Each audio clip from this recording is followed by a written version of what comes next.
Let's get to the phones because a lot of people, not surprisingly, want to weigh in. Let's hear from you. What'd you think? Where's your mind as the 49ers drop another one? Let's go to Tomo in the city to start us off here on Willard and Dibs. Hey, Tomo, what are you doing?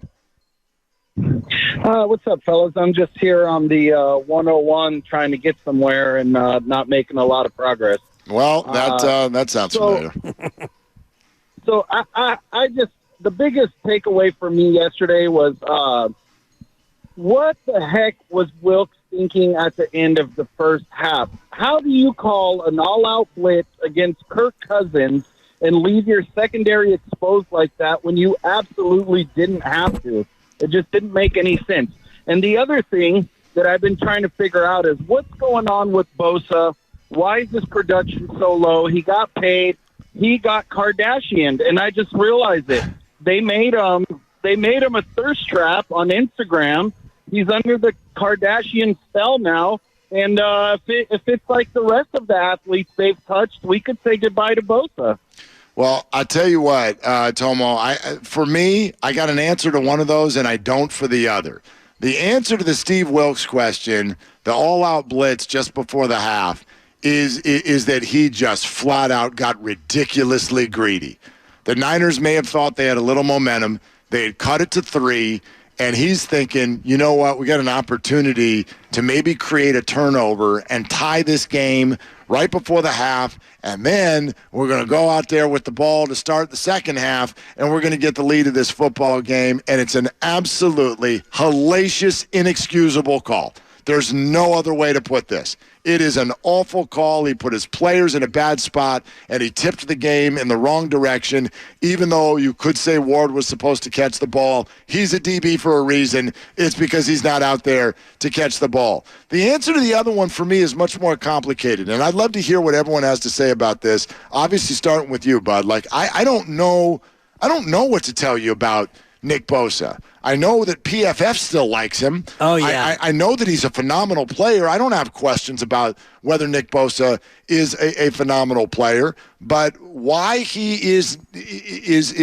seemingly becoming one-dimensional, why he's not getting home, I don't know. It is a complete head-scratcher now. I think Baldy with a great breakdown this morning with the Morning Roast talking about how he's kind of just a one-move guy. And you remember when Nick Bosa was at his best last year when he was DPOY, it was more than just the bull rush. He would use his quickness and his bend to get around the edge, and they would run more games, I think, up front with the old T&E stunt where the tackle comes out and takes the offensive guard and the offensive tackle kind of together, and then the defensive end, Nick Bosa, is able to loop around and stunt into the B gap and then get a clean run to the quarterback. I haven't seen a lot of those games up front, but I do think that his lack of preseason, his lack of training camp got him off to a bit of a slow start. And if you're scheming up offense against this defense, your number one concern is going to be Nick Bosa. And so I do think that he's getting doubled a lot. He's getting chipped, and he's just a little bit slower, it looks to me, off the ball. And, teams are beating him with quicker throws, and so Nick Bosa's got to find a way to counteract what the offense is doing against him. I mean, normally with this group, if that's the case, if all of the attention is on Nick Bosa, then why are the other guys not getting home? Right? Where is Eric Armstead? Javon Hargrave, I know that there's some analytics that are telling me that he's been really good. I don't see it. All I know is he doesn't get home either. Now, he's a defensive tackle. That's a little bit different. But the other teams are running right up the middle on you. That's why they paid you $85 million to get over here and plug that, because Kinlaw wasn't able to stay on the field. So there's a bunch of other guys out there who, if you want to give me, well, Nick is getting all the offensive line's attention, well, then the other guys should be getting home. Right. And they're not. The defensive line flat out does not look like it should look. And as a fan, all I can do coming out of last night is get real curious when Nick Bosa himself goes to the microphone and says, well, we're blitzing a lot more, and that's not very normal for me. If that's what you're going to say, it's a 3. It's still in progress. I know. It's even harder on remote. Anyway, the microphones are different. Anyway, point is, if he's going to say in a public setting The defense is different this year, and it has me a little out of my comfort zone. I know some people will go, you know what, for $100 bajillion, get in your damn comfort zone. Yeah. You should be able to play anyway, and that's a fair thought. But it does make me very curious when you have a new DC and he's calling all kinds of different stuff, and the defense is suddenly working at a lesser level than it did before. Third DC in 3 years, and I will allow that to a certain extent, but if you're Nick Bosa and you are playing his position, it really comes down to me against the left tackle. Can I beat you? Or the right tackle when he lines up on the other side. Can I come out here and beat you? Am I better than the guy across from me? And usually he is. So why are we not in a spot where he is beating the guy across from him as much as he was before? Take all the scheme aside in terms of just that part of it. I do think it's interesting what Nick Bosa said after the game about that play at the end of the first half. Well, I don't know what the guys in the back thought about the zero blitz call. And in other words, like up front, he's probably thinking, yeah, this is great. We're bringing 7. We're going to heat up Kirk. We're going to get him.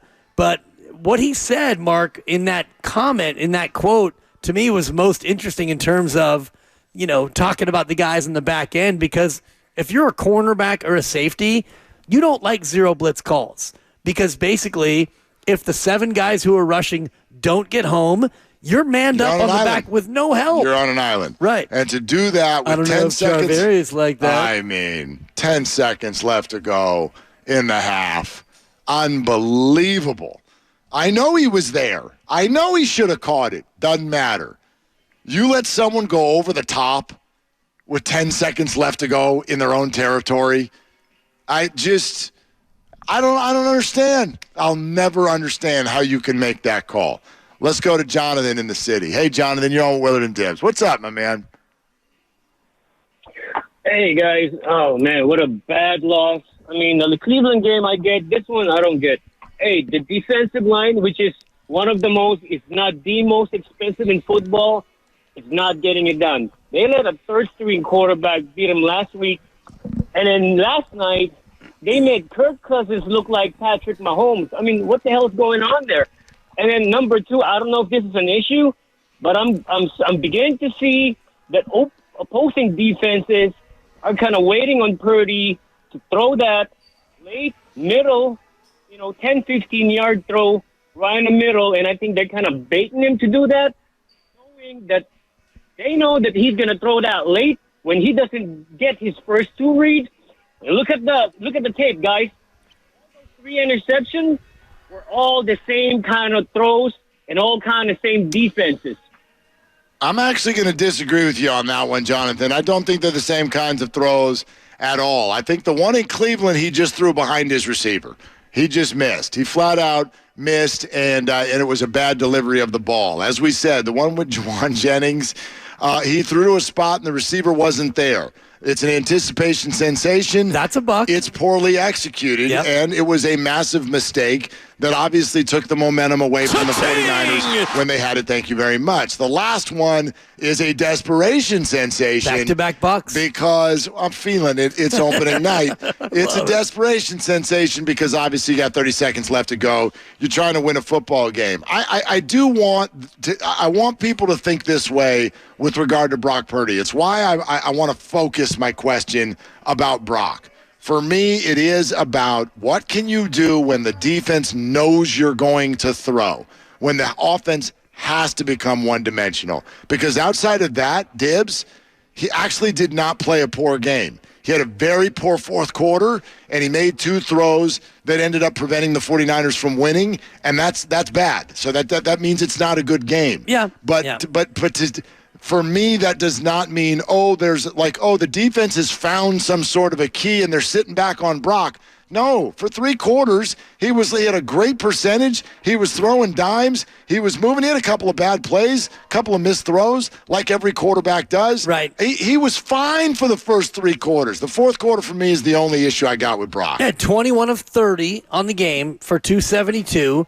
And if you look at his last couple of drives, he had 2 interceptions and he had multiple incompletes. And if you look earlier in the game, I thought he did a great job of standing in a couple of times where he was going to get hit, and he did get hit, and he delivered big-time throws. Delivered some big-time throws. Now, what Jonathan's saying about defenses adjusting to him going late over the middle, I think that's yet to be really determined. And the first interception was one of those cases where Jawan Jennings broke his route in, and Brock kind of threw it up a little bit for grabs, and that was a regrettable throw. The second pick, I'm not excusing because it's an interception, but it was definitely in the desperation mode. But I don't know if we've yet seen a pattern on Brock Purdy that defenses can pick up on. I will say this, Mark, back-to-back games now where opposing defenses, and Cleveland's nasty, their defense is terrific. And I said yesterday on our show, Minnesota's got a good run D. Back-to-back weeks now, the Niners have not been able to run the ball effectively, and without that, you can't really possess the ball like Kyle wants to possess it. The defense is on the field for longer, and bad things happen when you can't hold it for more than 30 and you can't run the ball. Of course, yeah. No, I get a trend on 3 interceptions for an entire season is not that. You know, Josh Allen has more than twice that many picks. Patrick Mahomes has twice that many picks. So I don't think we've got an interception trend by Brock Purdy. We have a couple of bad decisions, and we have a little bit of bad execution. And sure, yesterday it came in high leverage moments, and so we have a high leverage question. I don't think we have a low leverage question. For me, in the first 3 quarters, Nice. I'll take the way Brock Purdy looked for 3 quarters. But when the money's on the line, the money's on the line. Yeah. Obviously, if he's going to have a great career, he's going to need to play well in the fourth quarter of close football games. And the Evan Giddings stat that he shared 10-2 when he's out there carrying Steiny, quite frankly. Someone's got to. Shanahan 0-36 when he's got a team down by 8 or more points in the fourth quarter. 0-36, Mark? No, that's why I think there's a fair question. 0-36? That's what we're talking about. Last time for effect. No. Sorry. You want one more? Mark, they're 0-36? Like Ocean's 11. I think we need one more. I mean, Yeah. that ain't good, right? No, it's not good. And so that's where my head is. The question being, what is Kyle Shanahan's offense, which it's all based on movement and it's based on ingenuity and all that. So what happens when the ingenuity leaves town? In other words, the defense is sitting there going, you're going to throw it, aren't you? You're going to throw it 20 yards, aren't you? Because you have to. Right. And no more double jet motion, sweep motion. And then you can't function. Gun run and all the rest of it. Then you can't function Right. nearly as well. How about, is it man. Nermeen? Nermeen in Georgia. Hey, you're on with Willard and Dibs. What's up? Hey, guys, it's Nerman. How's it going? Nerman, sorry about that, Nerman. What's happening? Hello, Nerman. No worries. So I want to give you all just my perspective. I played D-line on the high school and collegiate level and then coached on the high school level. When I'm looking at Bosa, he doesn't have a great get-off. So his hand strike and his ability to disengage is just not there. He has a good strike, but he just doesn't win enough. He doesn't get off. And I see the same thing with Eric Armstead. These guys, they don't disengage well. If you can't get off the block, run or pass, then how are you going to get some kind of burst to the quarterback? It's just really disappointing. I think O-lines are catching on what they want to do in their moves, and it's like, hey, man, you got to just simply get off. It's not scheme. It's not any more simple than striking the guy and having your move to get off and then your burst to the quarterback. That's the most disappointing thing to me is just D-line. Norman, can I ask you a question? If that's your sort of assessment of Nick Bosa, has it always been, or are you just talking about this year? I would say he's more this year, but he's never been a guy. When I watch the game as like a fan and a coach, he's never been a guy that's just amazed me with his quickness as far as his hand movement.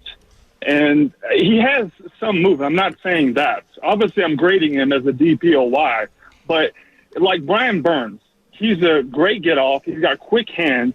Nick is just not really – that's not his style, nor is it Eric's. And I think that's what disappoints me more than anything. It's like, man, I don't think that's just like a button you turn on. That's what worries me. Yeah, it is interesting, man. Norman, thank you for the call. I did not have on my bingo card that after week 7, people would be talking about how Nick Bosa is not actually as good as we thought he was. Because I remember week 1 of the season when this fan base was freaking out sideways at the idea that Nick Bosa was not in camp and would not get in there because this team couldn't function without him. It's wild what has happened. I'm not saying anybody's wrong. I'm totally scratching my head as to if this is the actual question of Nick Bosa, why has he been so successful to this point? I think Nick's a fantastic player. Yeah. I can't tell you why he's not getting home this year. Well, there will be two things that could be posited as reasons. One would be the fact that he's now paid in full. Shout out Eric B. and Rakim. And the second, an earlier call referred to it, Mark, and I'm showing you the picture, and I know you don't necessarily want to see it, but this is Nick Bosa being a victim of the Kardashian curse. He's modeling Skims underwear for men. All right. These are things that could be posited as reasons for why Nick Bosa's not playing that great. They could be. I am going to reject that one. What's a bigger deal, the money or the underwear? Yeah. Oh, they're kind of both money. Actually, I would imagine he got paid for that. Yeah, he did. You bet.